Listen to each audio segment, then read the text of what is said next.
So, Johnny, the new Chinese digital currency. Is it a step towards undermining the US dollar as the world's reserve currency?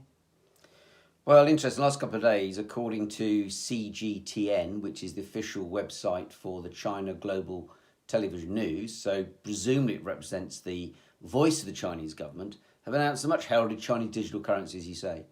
And the Chinese have actually been working on this for about 6 years. And not surprisingly, because we now see cash within their economy actually accounting for less than 40% of all transactions. And it's all part of Chinese plans to accelerate its digital economy, making payments more secure and convenient and tracking down on money laundering and corruption and the underground economies, which back in the 1950s accounted for about 34% of GDP and now is around about 12%, so about $1.2, $1.3 trillion.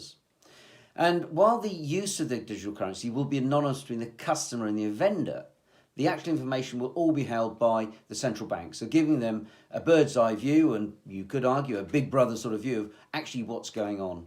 And one wonders, is this a shot across the bow of Alipay and WeChat?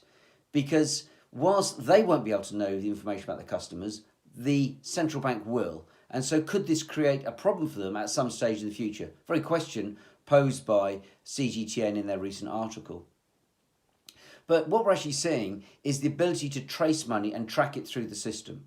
But as the world economy enters into its worst recession for decades, according to the South China Morning Post, the Chinese have now abandoned their growth targets and have actually, since 1979, and now actually focusing on job creation and tackling poverty. But with this new tool, will it give them a control and power over their economy as the almost inevitable battle, economic battle at least, approaches with the USA?